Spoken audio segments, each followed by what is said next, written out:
All right, guys, welcome back to another episode of the Strongman Winner Circle podcast, episode 29. I'm Nicholas Camby with my co-host, Anthony Furman. And today's guest is the founder and co-owner of Giants Live, co-owner of Official Strongman, tournament director of World's Strongest Man, former Olympian and World's Strongest Man competitor, Colin Bryce. Welcome to the show. Wow. He sounds great.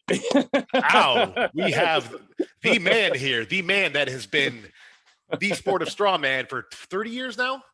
I mean, you've been in there up at that level 30 years now. Wow. Yeah, really have been. Yeah.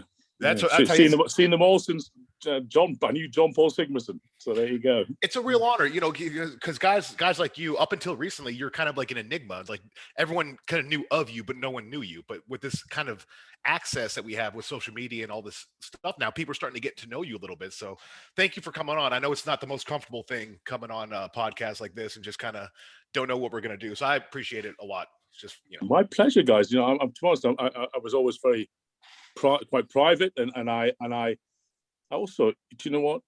Everything I've ever done is really, once I stopped being an athlete, is for the athletes to make their profile big. There's no point in anyway. Cool. No, I totally get it, man. So you guys are interested in the nuts and bolts, so I'm happy to tell them. That's a perfect segue, actually, because you have been an athlete and around athletes most of your life. We talk about your personal accomplishments. I mean, you made it to the Olympics, so like that's a full stop right there for me. When you're talking about a pedigree of an athlete, so anyone that can make it to the Olympics knows what it takes to win, knows what it takes to be an athlete, knows what it takes to surround an athlete with the winning kind of mentality. So a little bit, how did your experience as an athlete and Olympian kind of translate to how you presented the sport of strongman and tried to change the sport of strongman? By the way, I'm turning a fan on and off here occasionally. It's about 100 degrees in London right now, and we're not set up for it. There's no. What's that like? 40 degrees Celsius? Yeah, no, 37 something. Yeah, it's close. hotter than heck. Yeah. So I just suddenly lost my train of thought there. Yeah. What was the sort of the crux of the question? So, all right. So Olympic athlete, very successful. Yes. You spend your life around sports. How did participating at that level, kind of when you came into the sport of strongman with that perspective from the outside, how did that change how you were going to present the sport once you kind of realized what you had? Wow, that's a very, very, very good question. Can I come back in an hour with the answers to that one? Yeah, I mean, I guess my background was Highland Games, first and foremost. I would say I did some amateur athletics as well, but that was, I'm sort of watching how things roll out. And having maybe not been the greatest sportsman in the world, but very determined, I managed to drive myself on in 4 or 5 different sports. So I have quite an eclectic view of how things happen. And I would say, actually, of all of the sort of other sports besides strongman that I came across, Highland Games was the one that was best at really making a show of things, pageantry, working the crowd. People understand how to work the crowd at the Highland Games. And, it's a natural order that you're basically the best caber tosser comes last, at least in the Highland Games with Doug Edmonds that I used to do. And that would be, you're working it, someone nearly gets it over. Oh, someone finally gets it over. The crowd roars. Funny how that happens. So it's you sort of learn little tricks and, parades on and out. And then, I went and did, I did bobsleigh at the Olympics. And that, again, was very much an Olympic sport, very much an amateur sport. I have to turn the fan on again. It's so hot in here. And hope it doesn't make too much noise. Nope, you're good. Good. Leave that fan on. I mean, bobsleigh, actually, to be honest, what bobsleigh taught me was I got to do a lot of television commentary because of it. Yeah. Because I was good enough to make the team, but I was also horrifically injury prone. As because you either come from heavy sports, which is rare, or you come from sprinting. And when you're really heavy, sprinting a lot on hard ice, which is concrete, in tiny little spiked shoes, you just start to break down. It's just funnily enough, crashes as well. We'll do that to you. So I spent a lot of time injured, and I got to commentate out of the commentary booth So I learned all about television and how it worked from 99 onwards. Literally, I did the Junior World Championships, and then I was into the commentary box. And that was great.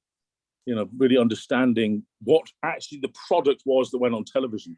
Well, And in '96, I'd already started working on the production of World's Strongest Man, and that again was like, back then it was like a Cecil B. DeMille movie. It lasted weeks. There was almost untold volumes of budget, which wasn't necessarily a good thing, but it got spent, and you went to some great places. But yeah, so I had lots of different experiences. But I'll have to go back. Yeah, we'll stop there for that one. No, I mean I think that's a wonderful answer, because look. So you took what you learned from competing in Highland Games. You saw how to interact with a crowd, and you saw Strongman didn't have that, so you brought that piece. And then I'll tell you personally, I was introduced to you as a commentator before I had any idea that you ran or owned anything. Earlier World's Strongest Man's when you were commentating, your voice. When I first met you, I was like, oh shit. I know that guy. Like, I mean, you tend to put, and there he goes. You know, it's obviously the commentary voice. You know, yeah. So I think it's really cool. A tortoise from the hair. You know, you put ridiculous over the top voice on, especially when I was the referee at Worlds, because then I used to, hey, the referee got the call there, and then I have to put on a different voice to referee. But yeah. It's cool to see, because like you can definitely see those elements in the Giants Live productions now, which, you know, I could say that again, I've been watching Giants Live now since I've been in the sport over a decade, and just within the past decade, the difference you know what I mean? The difference between the shows a decade ago and now is just night and day. So you could definitely see where you're putting your infrastructure and money into, and it is that entertainment aspect. I think that is why Giant has grown the way it has. So I mean, you've done some promoting, and very good promoting. Some of the best that the US has had recently, I'd say. Well, thank you. No, it's praise where praise is due. So far, Colin. Tell you what, it's a thankless task promoting. You know, very often. I agree with you, Colin. I'm on Team Colin with that. Promoting is thankless, but that's okay, because it takes certain people to be able to do that. It takes an even different, you know, a different character yet who actually stays the distance. That's the thing, you know. That's the hard thing. That's the real hard thing. You got to really have the love for it, and you got to know no better. You just got to go back in. You know, something like, not everyone liked bobsleigh, because not everyone was dumb enough to jump in the back of a sled that was about to kill you every single time. Right. Somehow I forgot every time until I got back in it and went, oh God, this is awful. And this, you know, promoting is a bit like that. You know, it's almost that devil may care attitude. You really have to have that kind of attitude. Yeah. That's what it is. You got to be willing to put on. You got to throw a party, you know, and that's it. You got to make sure it's a great party, you know, and everyone gets, you know, the very best. But also you've got to pull it off, you know. Don't ever. I think in 120 events or something, I think I've never, bar one. If all happened, bar one has not made a television production from. That's it. That's a pretty good track record right there, I'd say. That's pretty good. So actually, you know, as we talk about into today's Giants Live, that kind of brings into the other thing I want to talk to you about is you've been involved in the different areas in the sport since John Paul. I mean, you've seen the different athletes, the different events selections, the different size of athletes, the different, you know, it almost like it comes in shifts. Now, one thing that I've noticed is I would say generally, I'll just give a broad 2010 to 2020, I would say was the era of giants. I mean, that's like Jurassic Park, right? They're walking amongst us type thing. It truly was. And now I don't want to say we're seeing a shift towards smaller athletes, because they're not small people. They're still over 300 pounds, but it seems like we don't have the giants that we had. Now, my question to you is twofold. One, when you shifted towards the heavier events, heavier stuff, were you just kind of playing with the tools given to you because you had these amazing, massive monsters? And you're like, we have to raise the weights to get these guys competitive, or else they'll be too easy for them. Or did you craft that and they kind of got big because they had to? Honestly, I would absolutely love to pretend that was some sort of mastermind trick. But in reality, I think a little bit like Andre the Giant, sometimes there is just one Andre the Giant, and we're still waiting for the next one. Yeah. You know, recently we've been gifted a man. God gave us a man called Thor. And he was a giant. It's not a bad start, and then we gave us a basketball player in Brian Shaw who had unbelievable potential. Again 6'8" and whatnot. Saviskas took a long time to almost manufacture himself into being just about the greatest of all time. But yeah, I think there's lots of guys out there who are probably between 6'6" and 6'9" who could, if they were willing to, absolutely go for it. Bulk themselves up to 400 pounds. Whether they'd ever be anything like, the guys we've had, I don't know. But they are becoming more frequent, and it's funny how the luckier we get, the harder we work. It's that old saying. Very true. Back in the day, I'll be honest, the biggest actual really think about shift that ever happened, and this might even sound a little xenophobic, but it wasn't. It was in backlash to IFSA. When IFSA left in 2004 and pulled the rug out from under World's Strongest Man's feet, and I got asked to come in, I, if you like, what's the term when someone does positive discrimination? There you go. I actively went out and found Americans. Oh, you were just talent. That's talent hunting right there. You're hunting for talent. That's all that was. I know. I shouldn't have. I've sold myself a dummy there. Really. I was talent hunting in the US. That's all that exactly is. what I did. Yeah. So what were the Americans? Was that like Poundstone? You had Kevin Nee when he was probably young at the time when he was coming up. You kept Phil Fisher that divorce too, right? Phil Fisher went with you. Nope. I there's quite a funny line really from the guy who's the head cheese. He's leaving, but so I probably can say it now. In 2004, when he said to me, Colin, are you involved in this IFSA thing? Because if you are, out of here. And this is working on another job, Superstars. And I said, no, I'm not. I promise you. They didn't want me. I do have a tour with them called Super Series that Odd and I and Ulf Benson ran. Mohegan Sun, right? Mohegan Sun was part of that. Yeah, absolutely. I was with them from 2002, and they didn't want us. They were, so we said screw you, because we were going to stay loyal to World's Strongest Man, or actually, to be more exact, I then got World's Strongest Man qualifying tour rights for that tour as IFSA pulled away. But yeah, basically this guy said, can you find me 25 fat guys down the pub who look the part? I said to him, I can do a lot better than that. Don't worry about that. He said, because either that or we are absolutely FUCK'd and this is over, because we don't know where to find strongmen, Colin. They've taken, according to them, they have the top 50 in the world signed and gone. And I looked at the lineup of guys, I thought, do you know what?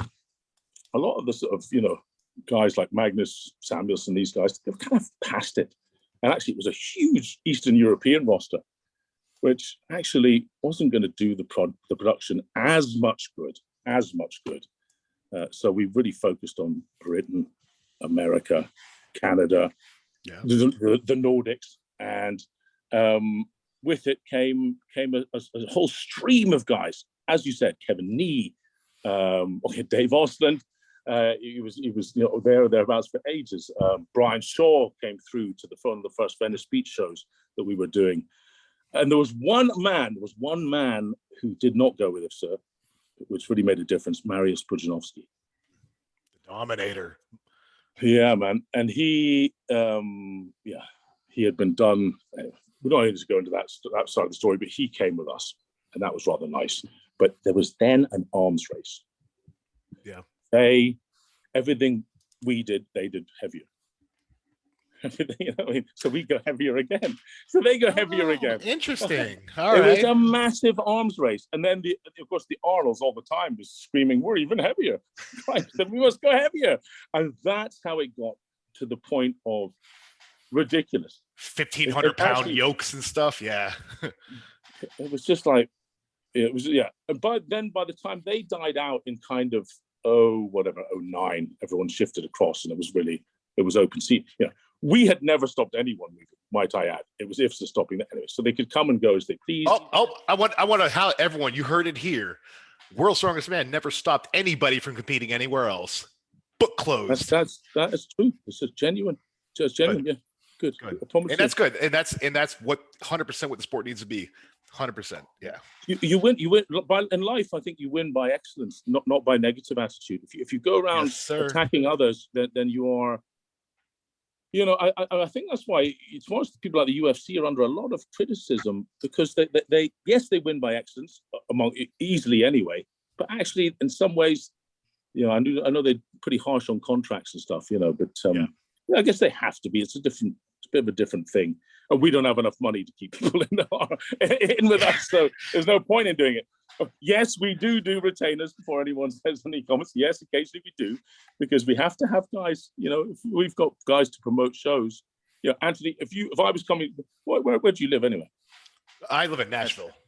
Nashville. Is that where you okay? Wherever you're most, well known. We got up to New Jersey with Nicholas, wherever we go to Atlantic City, and then I need a star. He's my local star. You gotta.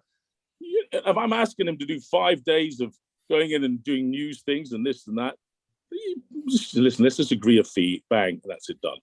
And that's it. You need people to commit to the show.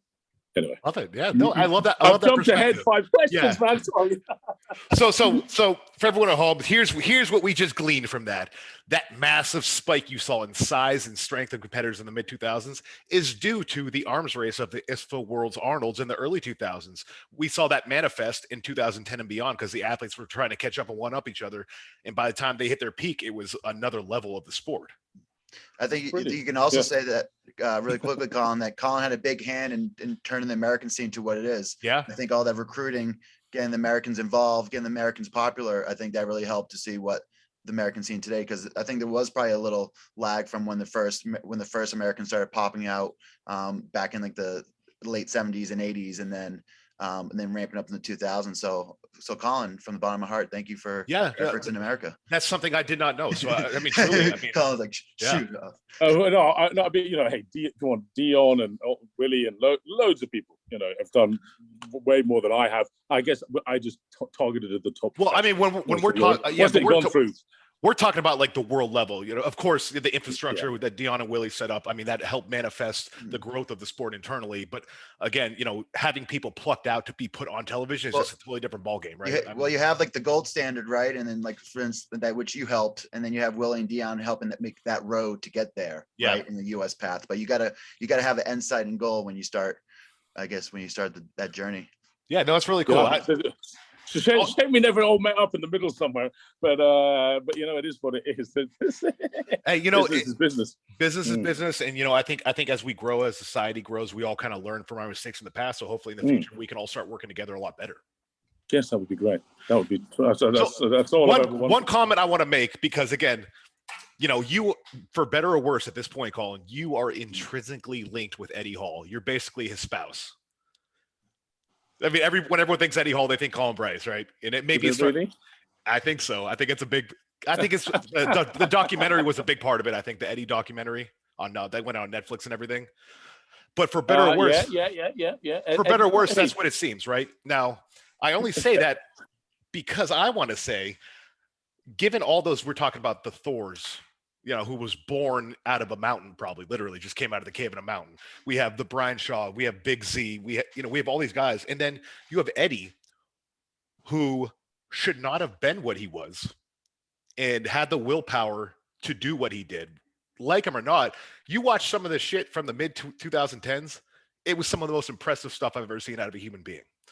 So I just want to say that thank you for believing in him to give us that entertainment. Because I don't know if we're at where we're at today without Eddie Hall, the way he was pushing people. Because I tell you what, I know one thing, guys like Brian and Thor, they weren't about to let some fucking 6'1" guy come and make them look bad. So he pushed them as well. So I do think that what you guys did with Eddie in general really did help the sport. For better or whatever people say, that's a fact, I believe. So I want to get that out. Do you want to know a story from Ed? Sure. First time I saw Eddie compete, he was winning UK's Strongest Man on television, and Glenn Ross and I we hadn't spoken in some time. This is like 2011 or something. And he sent me a text. Oh, what's this? And listen, I'm pals with Glenn now. We text, and all that. So it's all good. But it said, huh, what do you think of my guy then, huh? And obviously I was like, what are you talking about? I knew Find Weather's show was on TV. I wasn't watching it. I went and turned it on. And obviously I sent him a message back saying, what channel is it on again? How far down do I have to go to find it? Kind of thing. He was well pissed for that. Find well what it's doing, whatever. And there was Eddie Hall. There's the X Factor. I just looked at him and he was screaming and shouting. It was as if he was just born. It was like a, Muhammad Ali, I am the greatest. Yeah. And it suited this guy, this animal. And he just seemed to do what he said. And by the end of that phone call, I said, hey, Glenn, any chance I can get his number? Get his number. I thought, well, why did you tell me about it then? But by that night, I had Eddie on the phone and he was coming to Australia with me for a show the following week, I think. And I just, do you know what I loved about Ed? He was so willing to go the extra mile in anything and listens. He was very, very, very bright. And we were not, when he came in, we'd done some arenas and things were going well, but Ed was just, he even in defeat, he would always put on a hell of a show. Yeah. And he always had ridiculous aspirations. And, combine that, you've got a kind of a nice balance then between Hapthor in particular, used to do a lot of shows. Brian Shaw would be, he was obviously, Brian early on adapted the sort of bodybuilder 1 or 2 shows a year kind of thing, and that's all I'll do. Yeah. So he, I didn't get to use Brian as much as I'd have liked, but I think probably last shows he did was maybe 2013 or something for us. Other than World's Strongest Man, right? Where it was the Brian and Z era. Yeah. So, but I mean, Eddie Hall. Here's the truth: Eddie and I talk occasionally. It's almost always about a simple business thing. To dispel some bizarre beliefs, Eddie Hall and Colin Bryce went into business. Yes, that is correct. Official Strongman started in 2015, maybe, I think. 24, well, actually earlier. Started in 2012 or 2011, it began. The first big one was 2015 when we went to America. Yeah. And there's one since then. Eddie loved the idea. He was looking to do work after doing the Giants live shows and World's Strongest Man. He came and approached Darren and I. We said, listen, we need a figurehead. If you've got lots of enthusiasm, brilliant. You're on board. Oh, and your brother is also a very good accountant. And well, great. Here you go. Let's just get on with it. I don't know there's just so much work to do yes. big pro contests. That he was willing and keen again. Ed's not scared of hard work. And probably had I known you better or Nicholas, and you had time, you probably wouldn't have had time. That's the thing. So he was the perfect position to have time to do something. And I think he has helped boost it a lot. Yeah. I think Official Strongman's gone up enormously with that sort of figurehead kind of, Eddie Hall backing it. But Ed and I were not bosom buddies and never have been. And that's the truth. Ed's I mean, he's a beast. He's a beast, and he is a magnificent character. But I think personally, it's a simple case of you facilitated him, and he answered the call every time. So it was just essentially what you do for all the athletes. If you will show, I'll put it on for you. If you're going to show, we'll do it. And he kept showing, and he kept getting better, and kept producing it every time. He was just. The crowd, it was, he had momentum. He's easily the biggest ticket seller there's ever been. And if, again, I sort of feel guilty talking about money these days because, I don't know, I've sort of been labeled on the internet as corrupt for doing business. What? There's no corruption in Strongman. It's barely out of its infancy, for God's sake. Don't drag us down to car parks and nothingness again. For God's sake, please, that's not you, but others, It felt like it. No, I know what you're saying. No, I agree. We need to stick together. We need to talk. We need to make things happen. Yeah, I think up until this point, it's just been like a giant dysfunctional family. And it's time to go to therapy. That's kind of what, it's time, I think like you said, to move forward, you can't have. I call it crabs in a bucket. I say strongman has a lot of crabs in a bucket mentality. What that is when it's the science thing. When you put a bunch of crabs in a bucket, one of them tries to get out, they all pull them back down. Really? That's a real thing that crabs do, and I've seen that a lot in this sport. Yeah. Don't get above your station there, buddy. We're all Wait a minute. And I think Eddie probably got a lot of abuse for that in a way, for being overly ambitious, for feeling ambitious, he got out of the bucket, more though. ambitious. He made it out of the bucket. He made it out, and he's free and clear of the bucket, though. Yeah. I think he probably, again, I don't speak to Ed that often, but I think he probably, I think in the long run, that wee bit of humbling from Hapthor beating him in a boxing won't do him any harm at all, because I think Ed was sometimes having too much success. Yeah, can be a terrible thing. I'm just thankful that you have him back involved with Giants Live, so he doesn't have time to box anymore. Thank God.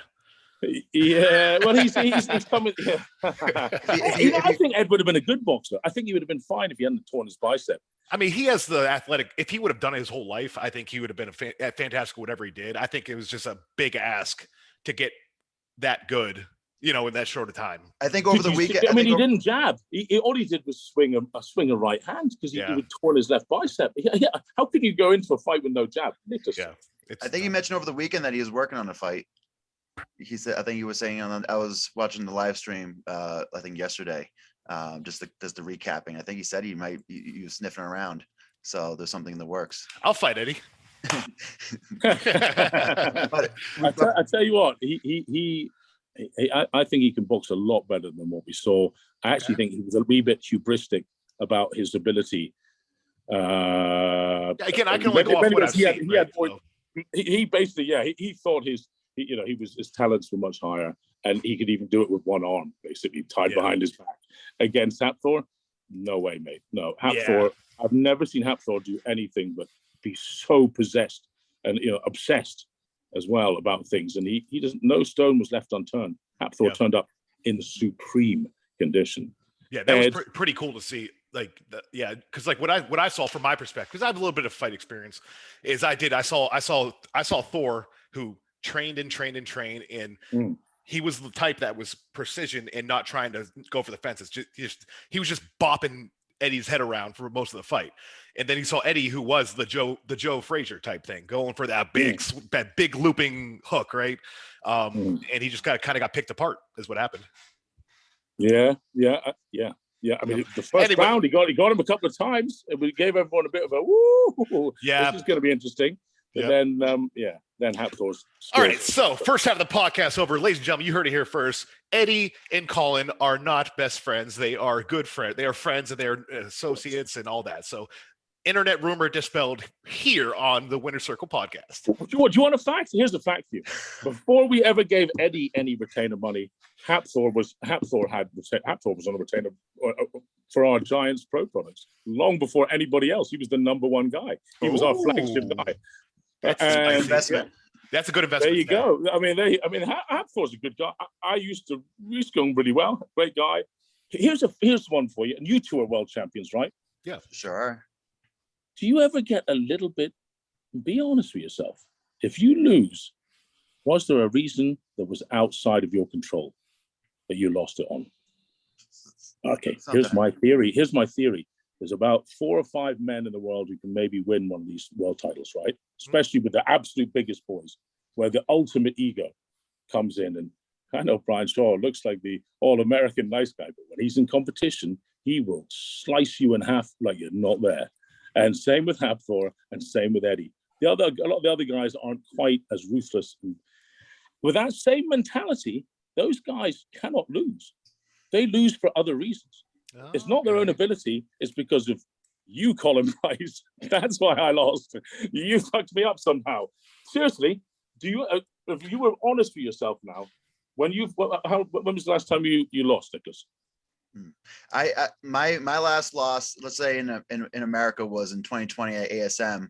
I lost that because I think I just did a bad job in terms of training for surfaces. I misjudged a surface on a dumbbell, so it kept sliding on my back. So that was my fault. But I also mistrained an event wrong, so I lost points where I even if I did the event correctly that day, I didn't train it that way. So it was good all for you. Good for you for self-honesty. For self-honesty, that's very impressive. I should be a 2-time. Have you ever heard yourself saying? Have you ever heard yourself saying something different, like maybe, in the heat of the battle? Oh, they didn't tell me that surface. Well, as the local guy, he got all the knowledge about that surface. Have you ever, you've never thought that? I don't think so. You know what I mean? I think that we don't have the luxury of that because we don't get paid enough ever, even for winning. So we don't have the luxury of blaming anyone else because we have to fix it no matter what. If we want to win or make a living.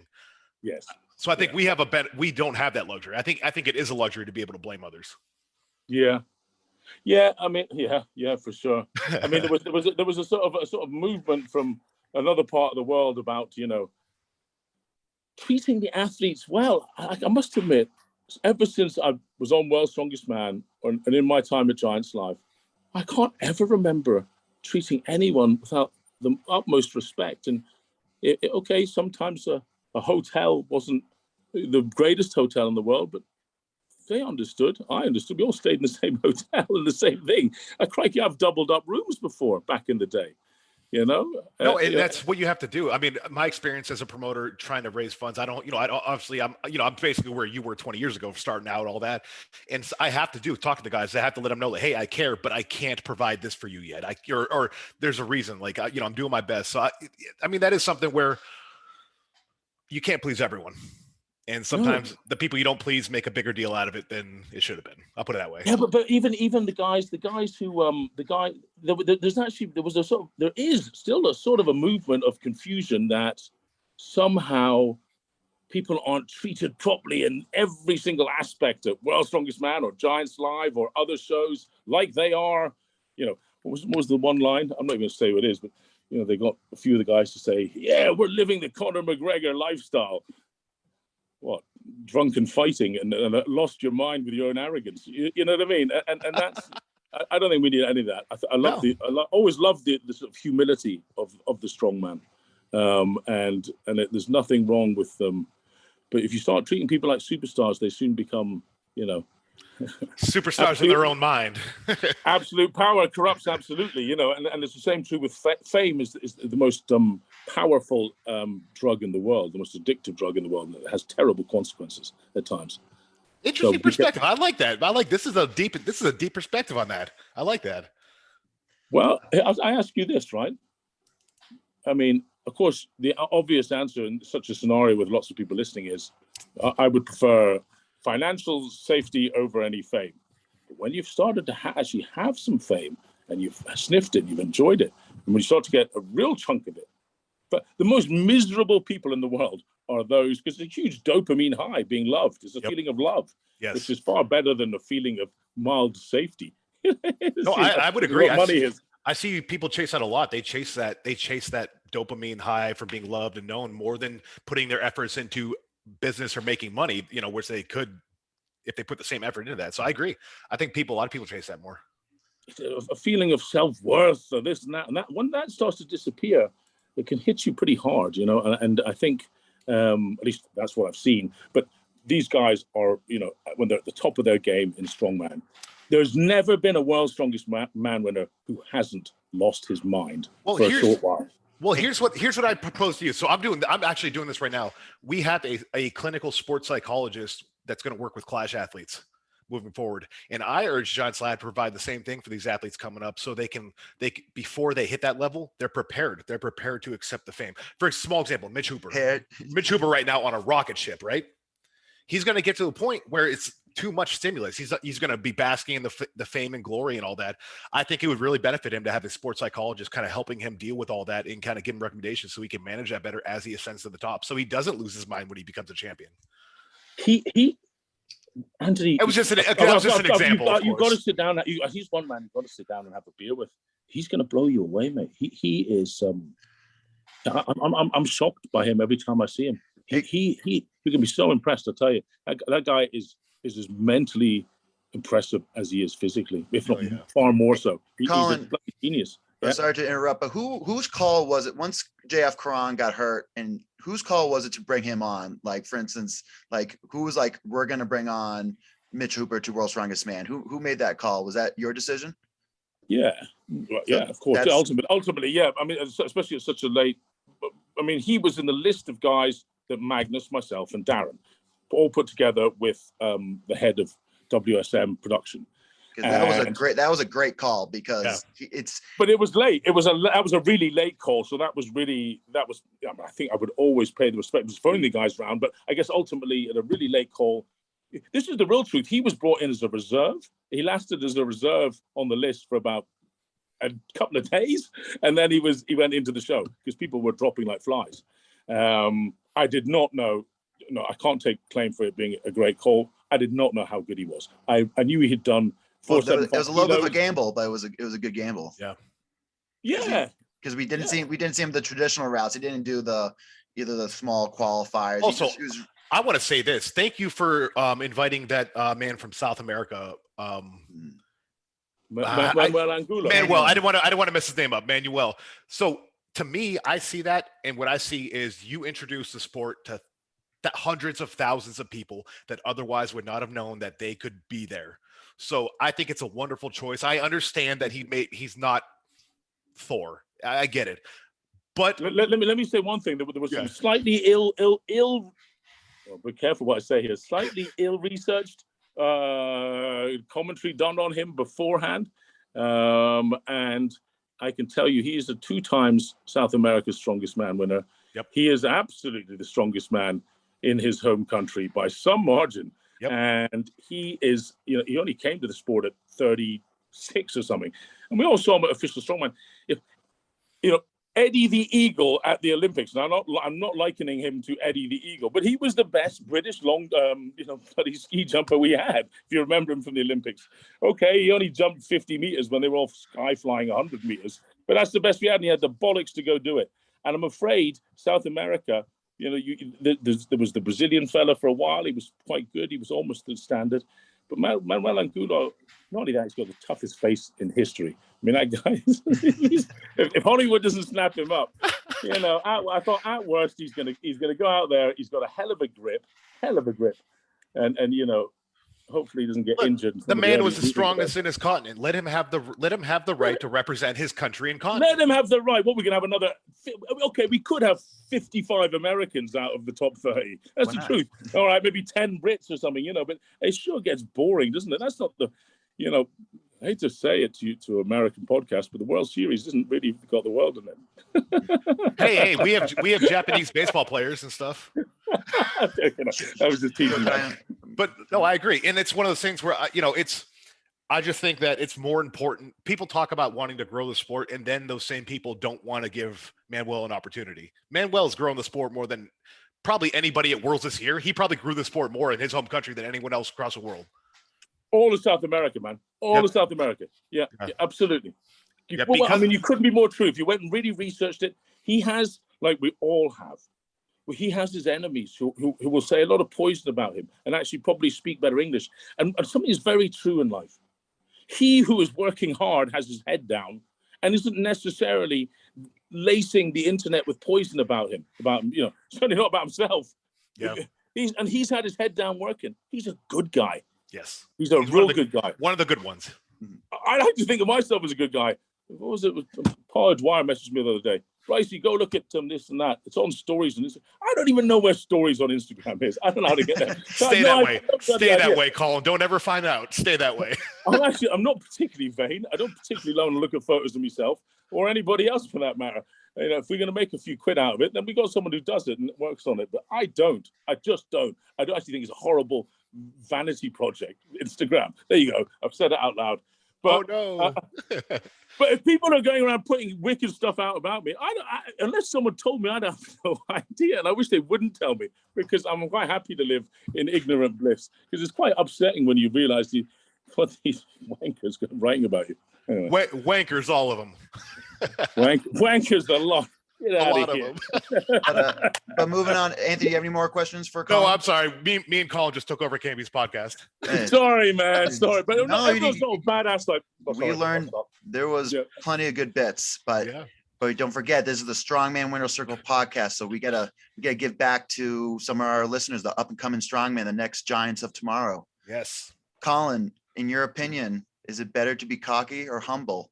in the sport of strongman. So for example, you have humble guys like Big Z, Novikov, Nicholas Camby, myself, or be arrogant and be cocky like a Eddie, a Evan, a Oberst, an Anthony Furman. I was, you know what I said to you. Why don't you say what I said to you on the phone? Oh, that was back in December. I want to know. You have to say it now, Nick. Actually, here's what I said to you, Nick. I said, Nick, if you want to make the crossover to the heavyweight division, with unlimited weight, you absolutely have the ability, just as Anthony did when he did it. But to make it to the absolute top and get lots of invites, you really need at least one party piece. You need to be the best log presser in the world, the best axle presser in the world. The guy can't let the Hercules hold go. That's why Mark's there a lot of the time. You want to see something special. That's how you can sell an arena. You can't sell an arena on, he's not bad all the time, Yeah. And that's where, and that's what I said to you. And I also said, how old are you? Are you willing to make that commitment? Are you willing to give up your job, full-time training, full-time results?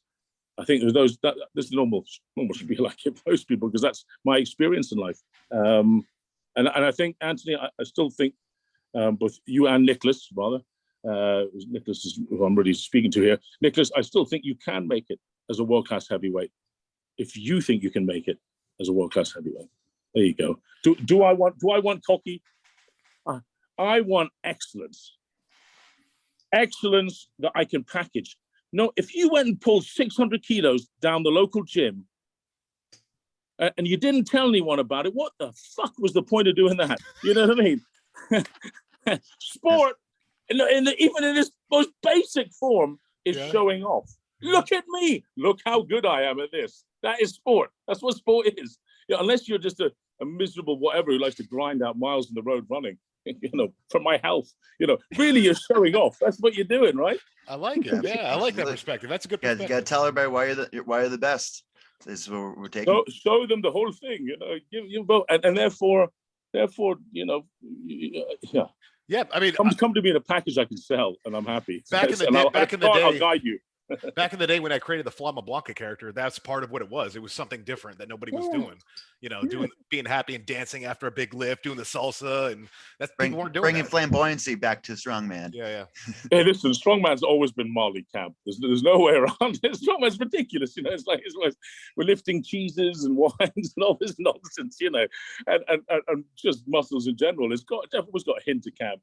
So nothing wrong with a bit of dancing as well. In fact, I openly encourage all of my strongmen we want to avoid that. That sort of genre of head-banging heavy metal power lifter, grungy gyms, sort of, and here he is in badly edited video footage, lifting whatever. I don't give a shit. This is just awful. It's an awful noise, an awful. No. You got to do metal again because Stranger Things brought back Metallica, so now it's popular again. Don't get me wrong. In the perfect scenario, there's always room for Metallica. There's always room for Metallica, but I mean, even I don't mind little bodies hit the floor. I can have a bit of that too. But I don't want to have. I don't. You know what I mean? Like you. Oh yeah, I think everybody right here is picturing exactly what you mean. Yeah.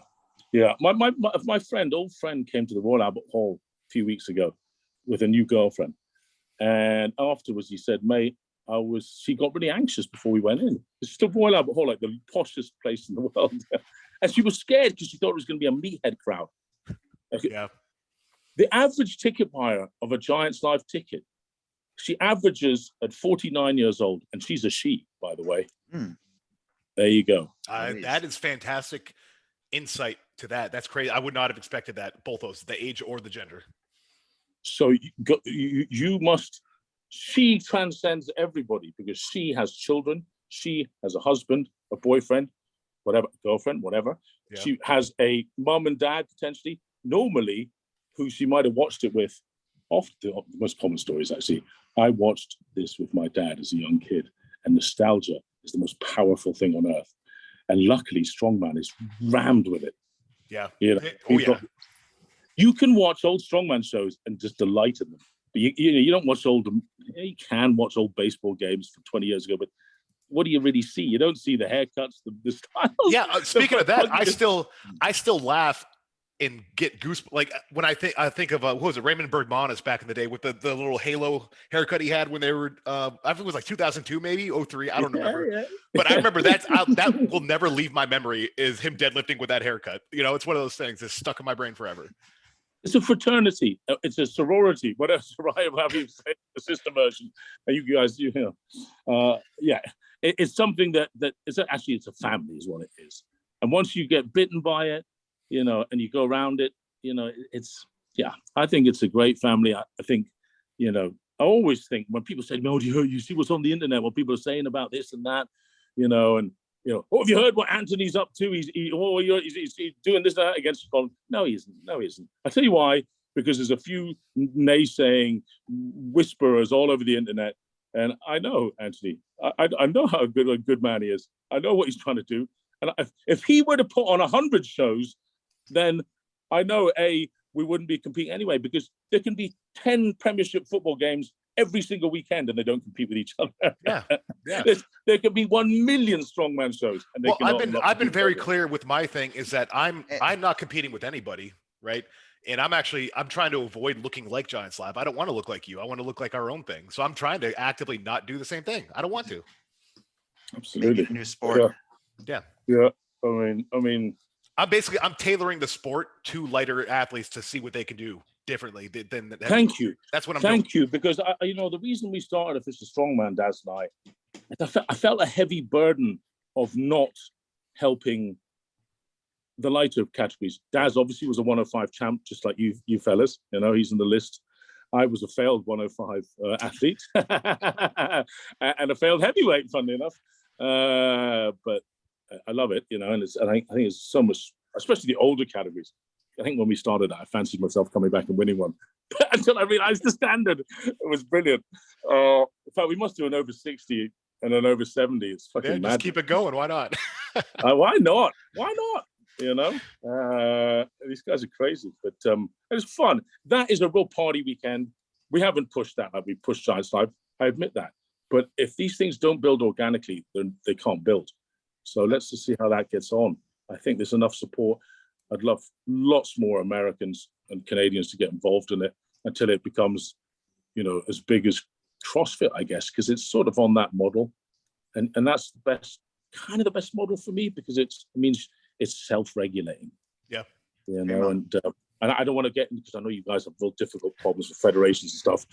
I'm very much of I don't want anyone to go around calling me, you know, El Guapo, Big G's, you know, boss or anything, and have lots of people handing you checks and, you know, no. I'd rather be actually the guy who's propping up these stars and let them shine, and then put on a fucking great show. I love that. You know, when you rock the crowd and you take them through. Here's my advice to you, Anton. And this was a guy told me this before my start of my journey. He said he was an award-winning theatre director, and he came and watched one of the shows. I said, "What did you think?" Slightly cringing when I loved it. I loved it, but you'll never get 5 stars out of 5 if you don't have all of the elements. And the number one element that you manage to get, but it's not quite. I can't imagine how you can get all this humor. If you can get humor, drama, you know, take them through the gears up and down. You know, if it can seem the impossible task at the end, but then it's achieved, you know, it's a sort of hero story, etc., etc. If you have an anti-hero, a hero, a bad guy, it sounds ridiculous, but we have no way of writing the script in Strongman. Right. It's impossible. So we can only hope these characters come along. And actually, in Ed and Hapthor, for quite a while there, we had a great partnership. Yeah, you definitely did have that. Nick, you ask your next question. I got to let the dog out. Sure. Yep. I'll be right back. Me and you, Colin. Colin, in your opinion, who is the strongest man that never won World's Strongest Man? Oh, there's a bit of a thing. And I don't know if you've had that as well. If you say that to somebody who hasn't yet won it, who's a heavyweight, it's like, stop hexing me with that question. Are you thinking it's me? I remember saying that to Dave Osland, and he didn't win it. I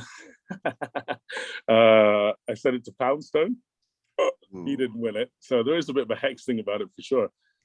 I remember saying that to Poundstone. He probably is the strongest. At that time, he came second. When he came second to Marius, I said it straight afterwards. I went, man, geez, you should have taken your opportunity there. And shame, he'd actually done a favor for someone in the heats and twisted his ankle. That was what it was. He did a favor for another American to get into the final. I would say Derek Poundstone, in short, is probably the strongest man never to have won it. But there are other men who have extreme raw power who it's always easier to pick someone fresh in your memory. But Riku Kiri was bloody hell. That guy was terrifying. What's his name again? Riku Kiri. Ooh. Riku Kiri was, I think he was second at Worlds, second or third at Worlds back in the 90s. He was a bloody strong dude. He bench pressed 330 kilos or something. He was just a terrifying guy. But he kind of lacked in the smarts and often got done over by the Magnus Fair Magnuson, who's like a genius, who figured things out. It wasn't necessarily the strongest per se, but he was very clever, Magnus. O.D. Wilson, that dude was so wildly strong. Mark Henry, he certainly hasn't won the World's Strongest Man title. So maybe he is one of the men who was the strongest men never to have won it. How about that? Flip that on its head. I like that. But yeah, Poundstone was my guess. But of course, I want to hear from the man himself. Yeah. Yes, in fact, I might go with Mark Henry because Mark Henry, because he is the all-time Koklayev as well. He's right up there. There's so many. Mark Henry, maybe the strongest man never to have won World's Strongest Man. What about this may be me sounding stupid, but did Vasil ever win a Worlds? Yeah, he won in 04. He did win one. Okay. Yes, he won in 04. Okay. Yeah, the last year of the IFS. Yes, that's right. I remember that year. Now I never. And he gave us all a hint he was going to win it. The final event of 03, if you remember, where Marius had got like the biggest points lead in history, just about, and then he absolutely annihilated him in the last event, the Farmers Walk. And he went, "Wow, that was impressive." What an athlete! And then he carried that on to the next year. Yeah, that's awesome. Right. He did come back, and that's pretty. Yeah, cool.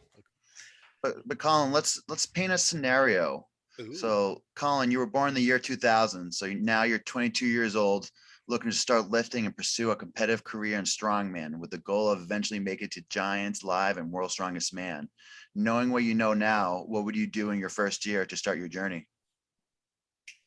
So as an athlete, as a young athlete. Go to tennis. and you won't be all fucked up like I am. And Anthony, how are you not hurting, Nicholas? Do you not hurt? I've had a couple injuries. That's why I haven't jumped up into the heavyweights just of yet. Anthony, do you hurt every day when you get out of bed? And do you walk down the stairs with your ass against the wall to help take the weight of your body? Colin, I have a prescribed cane. I'll put it that way. You win. Yes, we're all hurting, I think. Okay, I'm dumb enough. It's just me, and forget the wear and tear of strongman. I came across a study on the internet. You might find it. 1 in 20 contests, strongmen of a high enough level basically suffer a major injury, muscle rupture, major muscle tear, broken bone. That's quite a thought, isn't it? 1 in 20. Yeah. Much higher than any other sport, pretty much. So I would say to him, learn about prehab, because you never did any, Brycey. You never did any. You would train. You always trained probably a little too hard, because whenever I came back from injury, I was almost just as strong. That was the bizarre thing. That was a weird lessons of how the hell am I almost as strong after an enforced rest? An enforced rest is remarkable. I think I would have had, if I was really going for it, I would have said, Colin, you're going to have to go for it properly. You're going to have to eat your way to 150 kilos and you have no option. And that would be it. I would have done that. If I was really going for the opens, of course. And I would have made a bloody big deal, just like, to someone like me, and said, listen, mate, whatever my strength was. I don't know what my strength would be in this scenario, my fantasy scenario. I don't know. Okay, here's one for you that no one ever put. I'm the greatest farmer's walker in the world. And then, put something on. I'm going to win. I'm going to be everybody. Probably this kind of thing I could have imagined myself doing, running fast, moving weights, and then becoming that guy. Or, I don't know, whatever. Just make sure you have something outstanding. And if you don't, then be friendly. I don't know. You got to be fucking good to get picked. That's simple as that. And I just wasn't good. There it is, baby.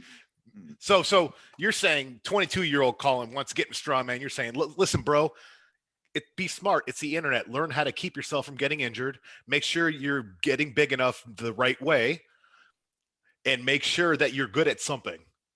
Anything. Make sure you're good at something. And world class. Like really shit hot. What would you say to yourself if you could do it again? I would say I would have competed more often and stopped and partied less. That's what I would have done when I was 22. I started at 22, 23. So that would have been my main advice starting out. I would have done more. I didn't think you were a big party guy, were you? A little bit. I would say, for instance, like if I was spending all this money going out, like Friday, Saturday nights in Boston, hitting the clubs, hitting the different Southie bars, I did spend a lot of money, a lot of time, and that would hurt recovery and all. So I would do my strongman Saturday, and then I would go out, and then I would be dead on Sunday and Monday, and it'd take me some days to get recovered. So I think if I cut down on the partying, but also I was a young man, I had to go out, I had to go. Yeah, you're the man you are today because of that. Yeah, the personality. So it's a double-edged sword, but I maybe would have picked my battles a little better starting out. I would do what Colin said at the beginning. I would have focused more on bowling because I was a very good bowler. Were you really? I carried a 220 average in a league. Never. Yeah. Wow, I used to bowl as well. I grew up in Pennsylvania. I was in the bowling league there as well. I'm from Erie, Pennsylvania. You're from Erie? I'm from basically Du Bois. Really? You serious? How can I invent Du Bois? Elk County. Yeah, no, that's yeah. That's... Were you a wrestler? I did wrestle. I wrestled football and bowled. Wrestled football and bowled. That's sort of what I did. I did midget. Sounds really politically incorrect these days. Midget football? Is that right? Is there something called midget football? Like Little League? Yeah. We called it midget football. Yeah. It sounds a bit funny saying it now. In Canada, they have the midget leagues, which is like the kids' leagues. Yeah. Yeah. But it's not Canada. This was PA, man. This was near down towards State College. Yeah. I had no idea. That's pretty nuts. I was the heavyweight wrestler. Yeah. You like grade 6, 7, 8, and 9 together. I was in the 189 class wrestler. Same. Yeah. So I left when I was in grade 7, almost in grade 8. And I was already the whatever you call it, junior high. I was the junior high heavyweight wrestler. And I remember, I think I made some regionals and sectionals, and then you go downstate or whatever, and you get annihilated by some grown man. There's always, dude, states sucked. Pennsylvania states were probably the hardest state wrestling championships out there. They were brutal. I'm probably full of crap. Did I even make a states? I don't know. I certainly made a sectionals, regionals. I did loads. Listen, let's not get the facts get in the way of a good story. Anyway. Yeah, but Pennsylvania is top wrestling states. Yeah. Colin, in a podcast, I think right after Worlds, you were talking about comparing Tom Stoltman to 2018 Hafthor Bjornsson. Do you believe that 2022's Tom Stoltman would beat 2018 Hafthor Bjornsson at Worlds this past year, or in any contest? That's an incredible question. Do you? I think the 2018 Hafthor Bjornsson was unstoppable. He won. Yeah, I think there's all different. It doesn't matter what contest it was, a fast contest, a really heavy contest. He won them all. And I think that Tom can get there, that he can be an unstoppable force, but Tom doesn't win every contest he shows up to. Yep. He's close, but he's not quite there. So I would say that Tom was close to 2018, but maybe like 2023, 2024, Tom Stoltman will be that 2018 Hafthor Bjornsson. Anthony, what's your thought? I think that 2018 Hafthor Bjornsson is the greatest strength athlete that's ever existed and ever will exist until I'm proven otherwise. Yeah, I look at that year and what he did and how it was just it's something you don't see, like just the way he dominated. 2018, do you remember this penultimate event of the final? He went up against Kilishkovsky, in what I dubbed 1 ton of fun, which was this loading event. Just a smorgasbord of shit that you had to load on the course that never ended, with a giant, like horrible thing that actually Hapthor manhandled in the yard, this big safe, and everyone else was like, bloody hell, how are you gonna lift that without Hapthor's arms? Except Kieleskowski was just dynamite. He was a gazelle. Yeah, he's a gazelle. Hope he comes back. And Hapthor went and duffed him up, and that was Hapthor was breaking concrete slabs with his heavy feet, but my God, that man could shift as well when he had to. He just annihilated Hapthor in 2018. I will also give the nod to is that Hapthor could, if there was 100 of the greatest strongmen in history, and you ran every event, he actually wouldn't be outside the top 10 in just about anything. Yes. That's what made him so difficult to beat.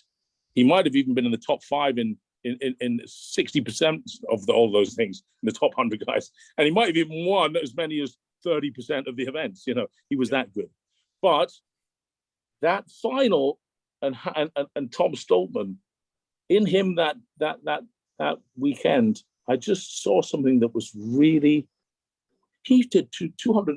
The last weight he did was, I think, 245 kilos behind the neck jerk. Yeah, and it wasn't a jerk. It was a push press smile, and that was it. He just kind of smiled. He's having so much pleasure out there. It wasn't a grimace.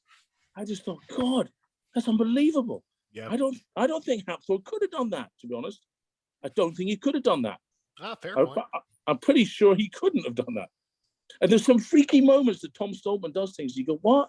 Who remembers 2020? He's had he's made a right arse job of the Hercules hold come last. Yeah. Which now with the overhead press, the penultimate event, 5 logs in a row, surely his chances of doing anything are over. Jerry Pritchett's now in second. Novikov's out in the lead. He goes and wins from last place. He goes out in his own. He does all 5 logs, including the 187.5 or whatever it was, last log. The only guy to do them all, or certainly in an unbelievably fast time. He has talents where he shouldn't have talents. Does that make sense?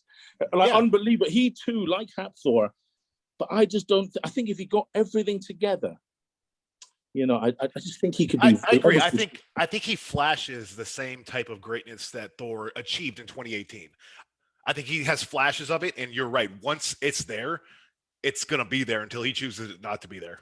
Like I do. And his stones, fellas, are better than Hapthor's. The times don't lie. We've got them all from exactly the same stones from Giants' lives, and Tom just.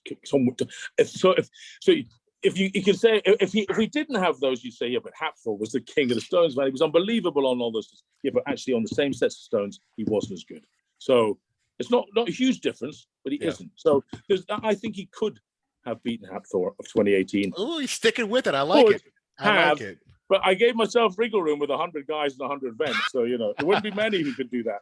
Okay. I respect that. I respect you sticking with the boy with that too. I think that's, because I do agree that, my God, once he figures out, he still doesn't know how good he is, I don't think. I don't know if we'll ever see how good he can be, actually. Because if he might lose interest.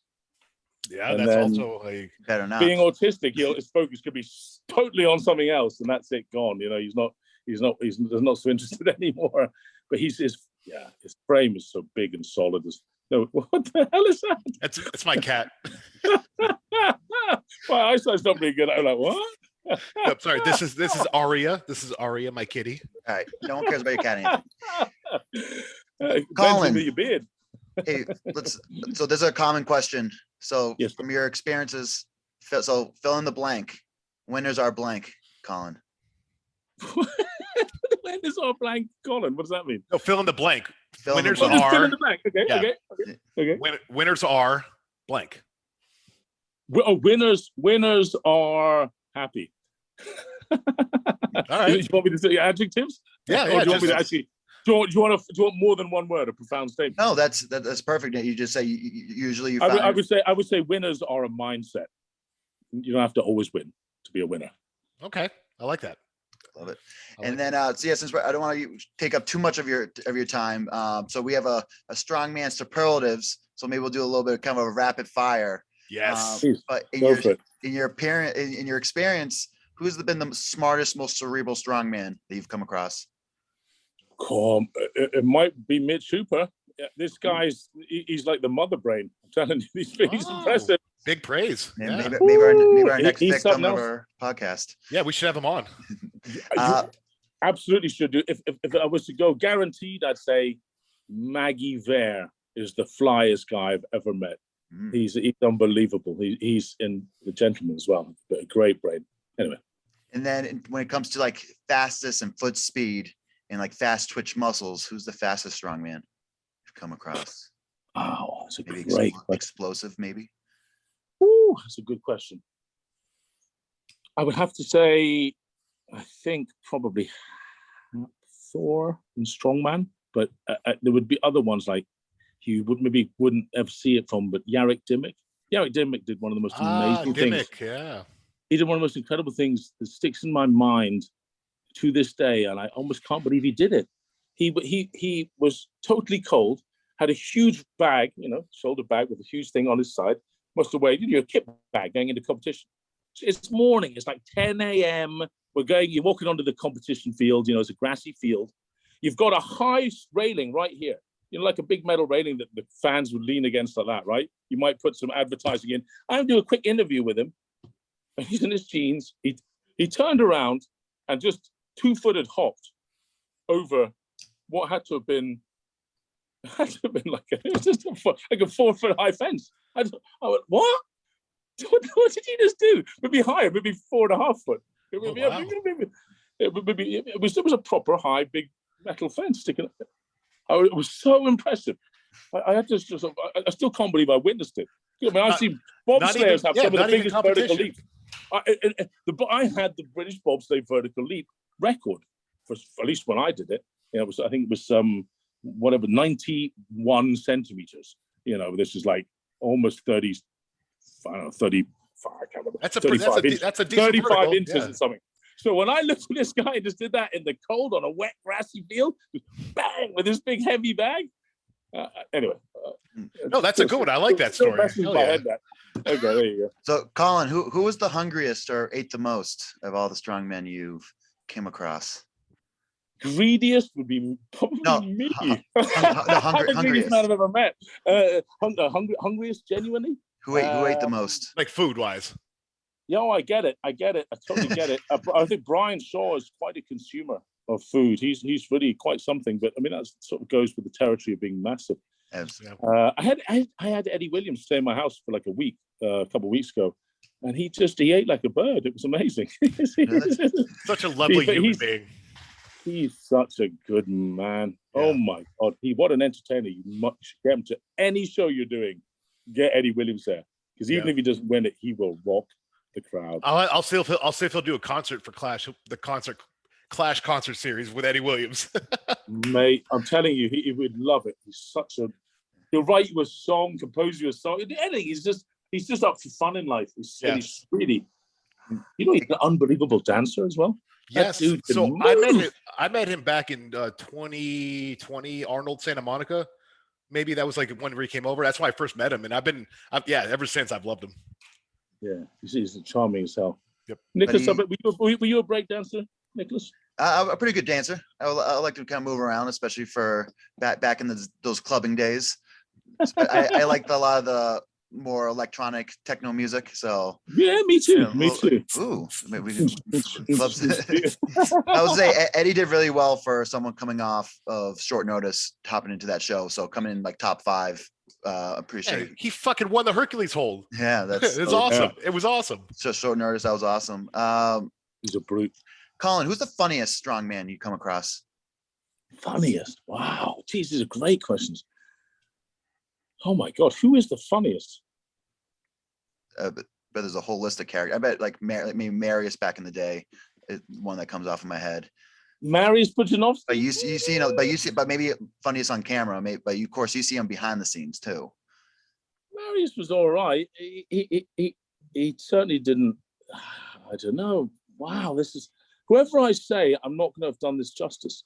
There are so many great characters, and part of Strongman is enjoying the endless hours of storytelling and bullshit that you talk with your fellow pals on tour, and God forbid I ever have to, be so professional that I can't be pals with everybody, because it's so much fun. I don't know, man. Give me some help here. Who have you found? Oh, geez, in terms of funny, I would say Anthony's pretty funny looking. No, I gotta say, I may be biased because he's a pretty good friend, but I think Martins is pretty freaking funny when you get to talk to Martins, when you get him going. Yeah, if he's the right crowd around him. Martins is just Paul Dwyer. Paul Dwyer's hilarious too. Oh, Paul Dwyer, he's a handful. Yeah, he's value. I remember when I first met him at the Arnold South Africa in 2019, and I spent about 6 hours that night doing the Brad Pitt pikey voice from Snatch. Just how's your thinking, Paul? You want to fight for? I got to fight for you. Like the whole night, and he had a blast with it. So he's my favorite funny guy. I don't know. I guess I do actually get on awfully well with Darren, even though we're polar opposites. I find the sort of polar oppositeness of us hilarious at times, and he's also he can be very self-deprecating as well, which is I like. When someone can take the piss. That's a good comedian. Always hates themselves. Absolutely, yeah.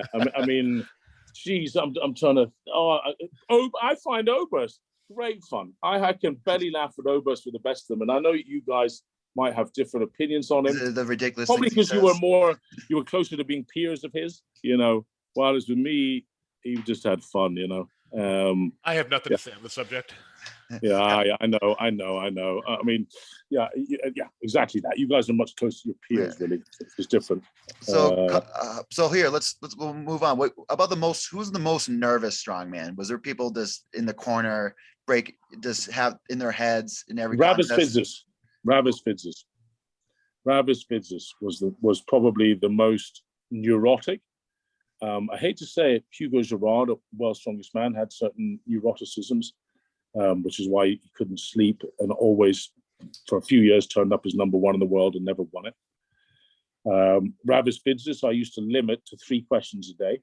That's all he was allowed because it was just ridiculous.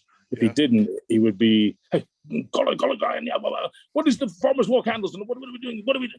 I'm like, dude, man, you just got to mellow the out. This is we're here for 2 weeks, man. And he would start at 150 kilos and leave at about 130. He was just so neurotic. Yeah. Nervous. A few guys have totally shat the bed, when they get there, because it's always good. Some people are always going to be over aroused, and some people are going to be under aroused and can turn it on, which is a much better thing to be. I think like Terry Hollins was the polar opposite of that. He was always pretty fucking ice cool, and actually he's a funny dude. Terry's a very funny dude. Yeah. I like Terry a lot. He's also pretty. Colin, who was the most successful outside of the sport of strongman that you've come across? The most successful strongman? Well, outside of strongman, let's see. How would you measure success? So, for instance, having almost another career outside of strongman. So similar to kind of like what Eddie's doing, getting into like movies, getting into productions, putting himself out there. Even like you can say, as a Drunus, getting involved with his local government, owning supermarkets, having businesses, having gyms. Yeah. I would just say hard to know with Zadrunas. Zadrunas is everyone has different characteristics, and Zadrunas isn't exactly the kind of guy who splashes money around. So you never quite know exactly how much Zadrunas is worth. Magnus Samuelsson is, of course, very successful, and Magnus Samuelsson. He won Dances with the Stars. He became Magnus, like Magnum PI. It was a series called Magnus. He was a police cop in Sweden. That's so cool. Even though Magnus, this is how one guy said it to me, a member of the public in Sweden. Even though Magnus is one of the most common names actually in the Nordic countries, Magnus became synonymous with him. He became the Magnus. Yeah. That's cool. That's so cool. That's so cool to hear because you love to see it. All right, Colin, craziest strongman. define crazy because there's fucking loads of them. Just turns red when they're about to compete. Let's say, just he's lively on the field and outside the field and off the field. There's so many. Not criminally crazy, fun crazy.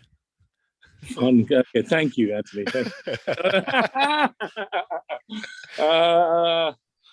Wow. Who can? I mean, in terms of who could become, I used to say Johannes Arsho had the berserker gene. Johannes Arsho was really quite an ordinary human being. Like I would consider myself quite an ordinary 6'2", quite a big guy, but I'm not by any stretch of the imagination am I an outlier like Brian or Thor. Like you fellas, if you went up to the heavyweight, you couldn't pretend to be, breaking concrete slabs, the biggest. Okay, you're just exceptionally pound for pound strong, right? And that was what Johannes. But even in training, he couldn't quite do it. But then something went, and some ancient berserker gene would go off in his head. And he's the only guy who really, his eyes rolled in the back of his head, and he became some other demon. You had to be very careful of. I love that. I love that description. That's my favorite description of any strongman ever, I think, right there. So last one, Colin, who was the smelliest of all the strongmen? Dave Austin. I still smell his goddamn, I will never wash these neoprenes because it's bad luck. Bloody neoprenes. They were awful. And they stank the whole place out. It was revolting. Oh, so fast. Such a fast answer. And like the smell is one thing that like it's entrenched in your memory. Like the smells come back to your memory as fast. So I imagine if you go, there's nothing good. That's what just happened. You saw it in his face. His eyes smelled it. Like you could see it. I mean, there's nothing good luck about stinking. It's just disgusting. It's like, there you go. How about you? Anyone else? You can't say anyone too recent. The smelliest. Smelliest. I don't want to call out my. Smelliest. I don't know. Anthony looks smelly right now. What is up with all this hate today, Nicholas? You just have a lot of hair. Dang. You're just jealous because I can do this. I'm not jealous. Oh, look at that. You and Martins could go and do some samurai or something. Me and Martins, we're going to a Rammstein concert in September. Are you going to a Rammstein concert? Yeah. We're going to go metal out and just mosh. Yeah, man. Do best. Yeah, I like a bit of Rammstein. So Colin, that's all our questions, but of course, pretty excited for the World Tour Finals. So I was looking at that right before the call. So a lot of big names coming to that. Ooh, but I have a question for myself. I wrote down Rauno and circled it a bunch of times, and now I can't remember why. Because Rauno's. Well, you want to add? Well, he won. He did the Masters record. Two things. Do you think that he had over the record in him? Do you think he had 505 in him that day if he really wanted it, or no? Because it looked that. I mean, his last lift looked like the best lift of the competition, like in general. Like everything was perfect. I would say, he couldn't anyway because I think he's slightly hurt. He was scared about his hamstring. Okay, but. I don't know, man. It's that's a big. You go and pull, remember back to the days when you were, first did, I don't know, 276, and then you went, 305. That's a big old jump, Yeah. But having said that, you're crazy about that. I don't think he could have done it. No, I really don't. Maybe 385, 390. Some people, what it's like. Some people just pull fast. Yeah, and it's over and done with quick. And then it goes once it hits that point. It goes. It's gone. Terry Hollins was like, "Wow, 2 kilos more." What? I actually made a point. I was telling people like I don't think people understand how much of Eddie's life that record consumed. Like he's and then Thor. We're not going to have another Thor that's going to be able to just do that whenever he wants. It's not going to happen. Yeah, so until we get somebody that's willing to give up 2 years of their life, I don't know if we're going to have that record. It's not even that. They got to beat Thor. Sorry. I was gonna say they got to beat Eddie's and Thor's training numbers. We haven't seen anybody beat those type of training numbers. Like we were talking about before you hopped on. Eddie hit like 400 kilos for 5 beltless. Yeah. Thor did 450 kilos, 990 for 4 prior to his record. So like you see these huge numbers, but like they got to beat those training numbers before we can really say they're legit in terms of being close to the record. Yeah. And then what you're saying about Rano, I think Rano did his best best he can, given his age, given his injuries and coming back. I think he max potential in terms of what he could do that day. He did it. Rauno's a crazy dude, man. He's been pulling his hamstring off the bone more than once, and he's been doing it for years, and he's been pulling massive weights. Biomechanics are a great thing. He's definitely got those on his side. He's got fast twitch. I don't think he's the guy for 505, if I'm honest. Makarov should have done it. I think he choked a wee bit. He pulled it a bit funny. He was looking big, man. He'd expanded the operation. He was looking chunky. Yeah. But maybe he's just not the guy. Some people just don't have the X factor. And I hate to say it because he's obviously right up there as the number one in the world. Yeah. But if you don't, some people just aren't born to do it, and that's the way it is. I don't want to say, not jinx him. I'm just in general. I actually think Evan Singleton could be much better and even have been much better on the day, the way he pulled forward, if he didn't wear big daft shorts as soon as he hit the shorts, he stopped pulling.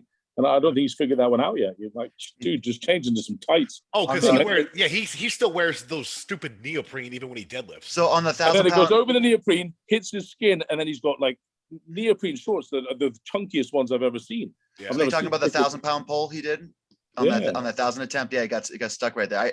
I usually would recommend sometimes not wearing those neoprene shorts, but wearing regular shorts, chalking them up a little bit, and then using that to slide up the leg. Put a pair of leggings on. Like slick leggings. Good. I mean, it's phone up Rob Kearney. Get me some down here. Yeah. So I think there's a lot of guys with potential to get close to it. But again, like you said, I mean, when we're talking about we're talking about the 12 trials of Hercules here. We're talking about lifting of carrying an ox 3 miles. It's the same type of mythological strength level. It really is. Hey, this is one fact about that I think. When you say it out loud, you suddenly appreciate. You go, do you know why 6.5% on a world record in one day when Ed did it, right? But in reality, when Bob Beamon did his long jump, there was nothing limiting him. He could extend as far as he wanted. When you choose a weight, you can go no higher. And actually, although history of deadlift has a huge history, a really long history of deadlift. Whatever his name is, Gurman and then whatever these kind of guys in time. Cyclops pulled this, and you go back in time, through the Olympics, there was deadlift and whatnot, and loads of people. But actually creating that system that allowed them to keep going heavier and heavier instead of just 3 lifts was vital. The suits made a big difference. Yeah. We all know that now. They didn't to begin with. The shirt. Erector briefs and a shirt or whatever didn't do much, and the straps have made a big difference, of course, because everyone suddenly got a 1-inch longer arm. You know what I mean? Yeah. And they can stay relaxed with actually extra relaxation in the shoulders. Really, you've got 1.5 inches. So, yeah. How much better are the guys now than the guys who were only pulling the 400 kilos when I started? The very, very top men. I don't know. I just don't know, because they didn't necessarily have the same system of to get the best out of them that we've created. That's true. Yeah. I think Mitchell Hooper could do it. I think of all the names we've listed, even Rauno could probably just about do it. I don't know if his chassis is big enough for the engine needed to go in there. I don't know, but he might well have maxed out. All right. Hey, thank you for answering my question. I was sitting here the whole time like, why do I have Rauno circled? What did I want to ask? Oh, how heavy could Hafthor have gone? If it was a Bob Beamon event, we would know. He would have carried on flying. That's true. Hafthor might have done 5:20 that day. Who knows? If he caught a wind, 5:10 anyway. 100%. Honestly, yeah. That's a good point. So, all right, cool. Hey, but here's one. Am I wicked for saying Hafthor's is the heaviest lift ever and Ed's is the heaviest lift in competition? Is that unfair, by the way? No, that's pretty. Yeah, I think it's a fair separation, but also I think that, how do I say this? I understand. Criticize away if you don't worry. I understand people's point that it's not like Eddie did a fucking competition after that. He did the same thing essentially. He did the deadlift, and then that was it. So I understand that, and I do think that I think they're similar. And if anything, I think that Eddie had a more benefit because he had that crowd. As you say, this is the interesting thing, right? Have you watched Mitch Hooper's most recent video? On his YouTube page or from which? Yeah, video? it's on his YouTube page. Yeah, I watched his last one. He was basically, why didn't I pull 505? And his answer is, go watch it. There you go. Go watch it. We'll tee up Mitch Hooper. Now he'll be off, please, because you'll get all of your viewers, and then you can come on here. Yeah. Go watch Mitch Hooper's right now. Short, he says, I was shocked how difficult it was running to the rhythm with such a big crowd, and it's quite overawing to go out there and pull a local meet or whatever is the perfect kind of environment, as it were. And obviously, I guess you could call Hapthorns a local meet. It was, if you wanted to make it more of a competition than it was. I don't know if anyone else pulled in it, but I don't think so. But it's difficult. But you must always respect Hapthorn for pulling the heaviest weight, as he has done. Okay. And as simple as that. I think, just to answer anyone, I've got nothing against Hapthorn. I hope one day to be friends with them again. I hope so. Be nice.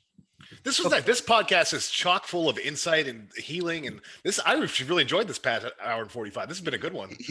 Half-Fair will come around. He'll come to his senses. I think everybody's going to eventually come around once the emotions die out, because emotion cloud sound judgment on everybody. Everybody on earth that's ever had an emotion, it's clouded their judgment. I think actually I went into lockdown, and I was it was pretty. If you're a promoter, you'd like to be in charge of your own world. That's who you are, and you're used to that. Suddenly having clamped, shackled, it was unbelievable. And then kind of, obviously the boxing thing happened, and no one had taken the moment to kind of call me to say, hey, Brycey, we're rolling out all the old shit again, where it says things like, you and Colin Bryce cheated. Man, we shook hands over that. We actually, Hapthorn and I shook hands over that night in Botswana.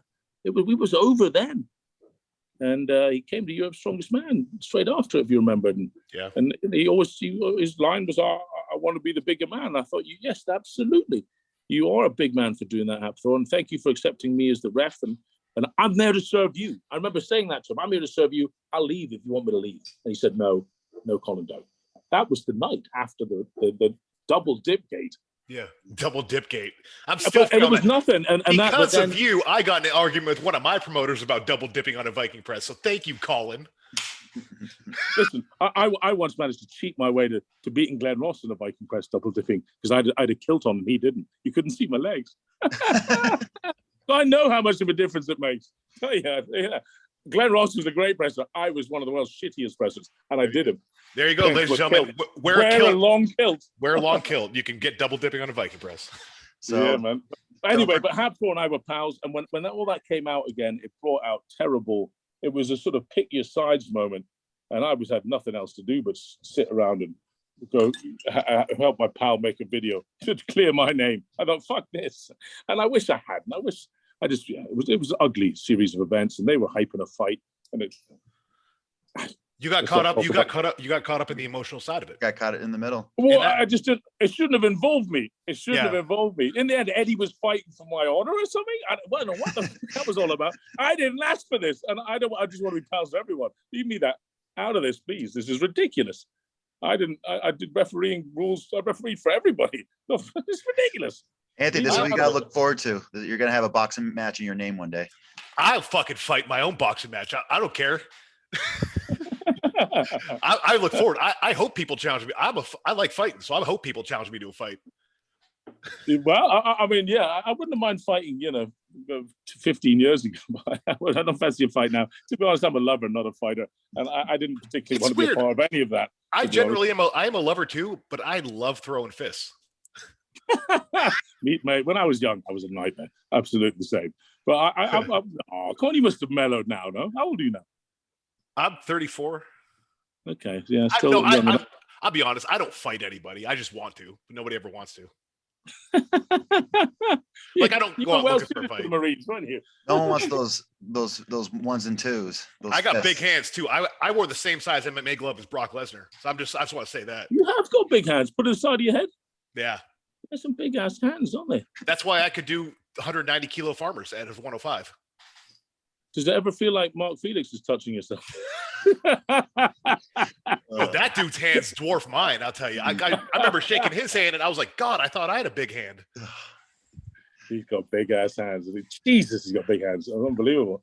He gives people such a soft handshake as well, which is great because he's not like, oh, you have to give everyone a stiff handshake. I remember when you want Felix, he'll crush your hand. He gives you a gentle one to be nice. My first handshake with him was like 2019 at the SBD dinner at the Arnold, and I remember he had the softest hands I've ever felt. And I was like, Mark, didn't you just set a Denny Stone world record? He goes, yeah, because my hands are so soft they never hurt. I was like, all right.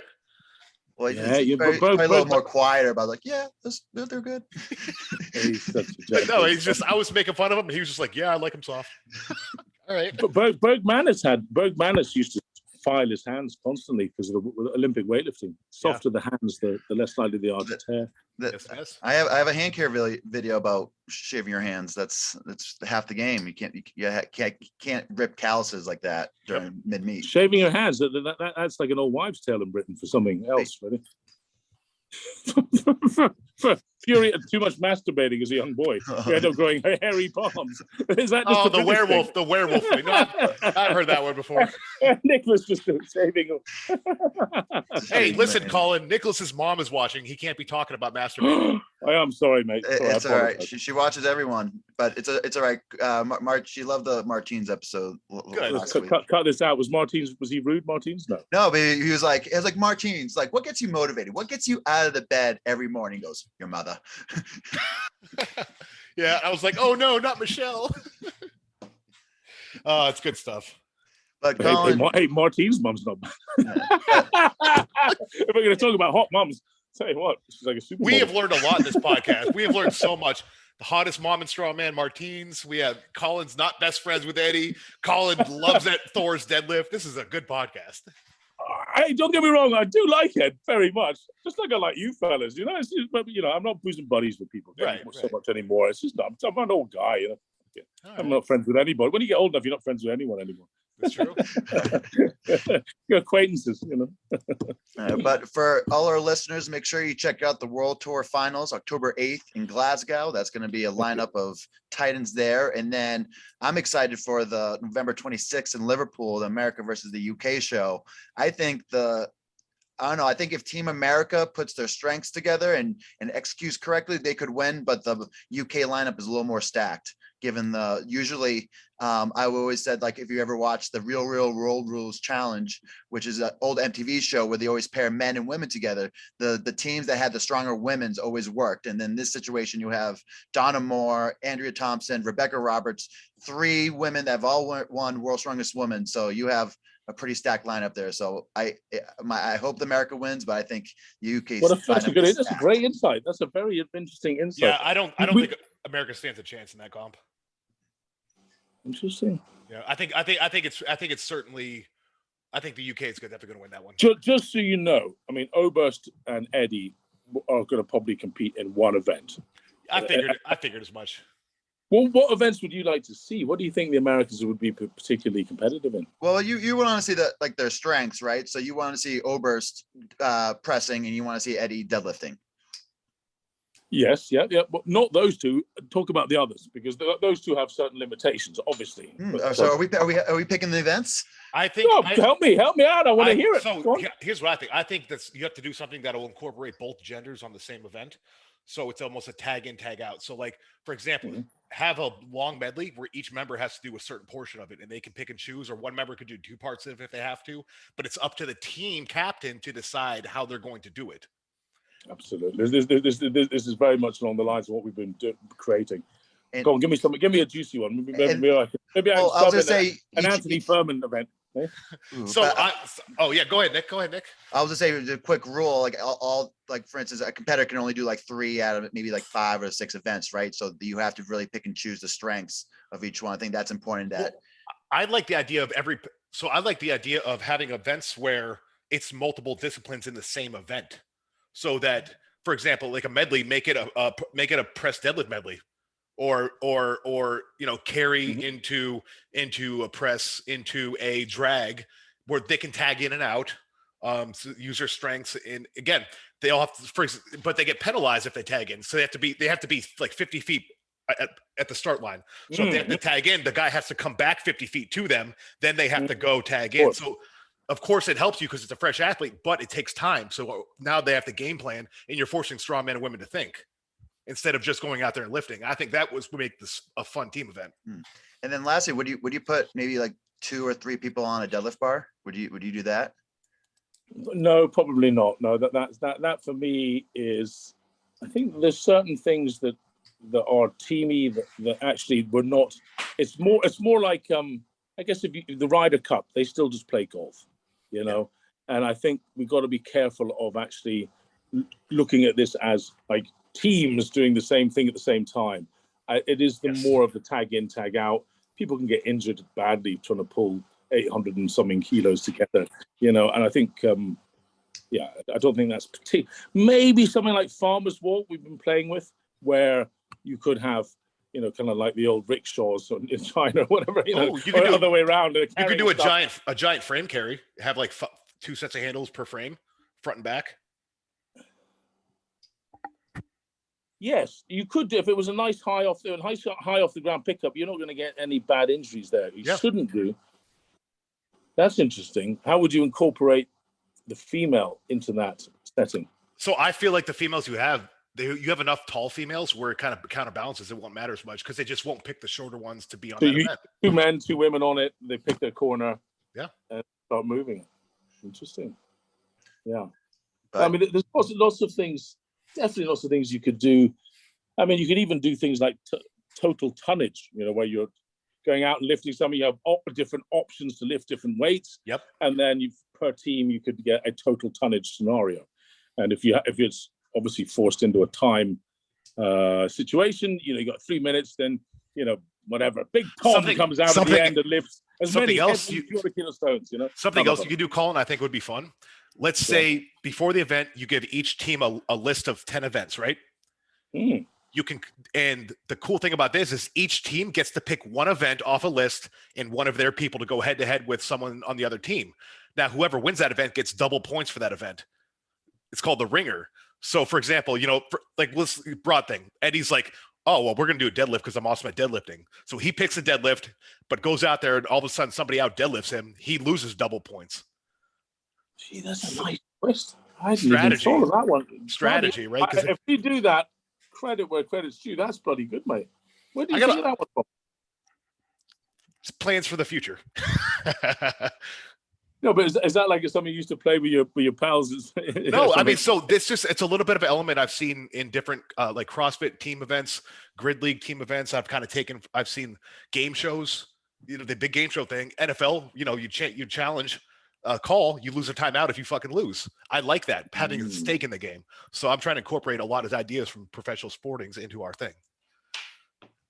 Very much. That's interesting. It's interesting. I'll play it. When's this podcast on air? In case I forget that great idea. What? I'll put it on today. Yeah, I'll be up today. I think that's very good. Any other pearls of wisdom, Nicholas? You'd like to see? Pearls of wisdom. I don't know. I think just incorporating. I would love incorporating a 105 champion in your team. That's what we should have done. On each side. That's a great one. But I do want to see. It would be really cool to see kind of like a Bobby Thompson. I'm just saying. If Camby wins this year and is 2-time champion, me and Camby need to head up teams for the following year. Yeah. Well, Howie, we're both Team America. No, I don't know. Team Flama Blocker versus Team Bitch Boy. I don't know. Oh, wow. I can get started now. I'll promote it now. Who's won more head-to-heads between you two? Anthony, but I think it's 5-1. Anthony peaked a little earlier than I. I'm actually really jealous. Later. I'm jealous that I wasn't at the peak when he was at his peak because that would have been epic for the weight class. Me and Camby. Was. So we both kind of peaked. Who was better? Who's better in terms of at their peak? Well, Anthony admitted after America's Strongest Man last year that he gave me a lot of praise and he compared himself. Yeah, the package he put together last year for ASM would have. I mean, I think if that Camby exists every time we compete, I think it's a 50-50 who wins. but it's also tough too, though, because I got to watch a lot of the trials and tribulations of what Anthony did and put that towards mine. So if, like, for instance, if we weren't friends or anything like that, so if Anthony didn't go through his peak, I might not have gone through his peak, because I learned a lot of his mistakes and stuff like that, and learned a lot of his successes. So I took a lot of the things, but living vicariously through Anthony really helped me. So, like, it's tough. It's also really tough to compare in that and sense. now I'm living vicariously through Canby because I can't really compete anymore. Until he comes back. Is your knee crunching bad? Is it? Yeah, it's pretty bad. Well, I mean, we'll see. I have a couple things I'm going to try still, and if it goes, it goes. If it doesn't, I'm happy with what I'm doing. Yeah. So are you retired from the army? Did you manage to get your retirement? Yep, I'm retired. That's why he has the facial hair. Living my best life. Yeah, I did my time. They took care of me. Now I'm just giving it myself to Strongman completely. Oh, my someone's phoning me. My wife's phoning me, I think. Well, this is best. We can stay on this call. We can close it there. But Colin, thank you for coming on. Of course, don't forget to like, comment, subscribe, and follow Colin on the Giants Live, and check out the new shows. And until next time, stay strong.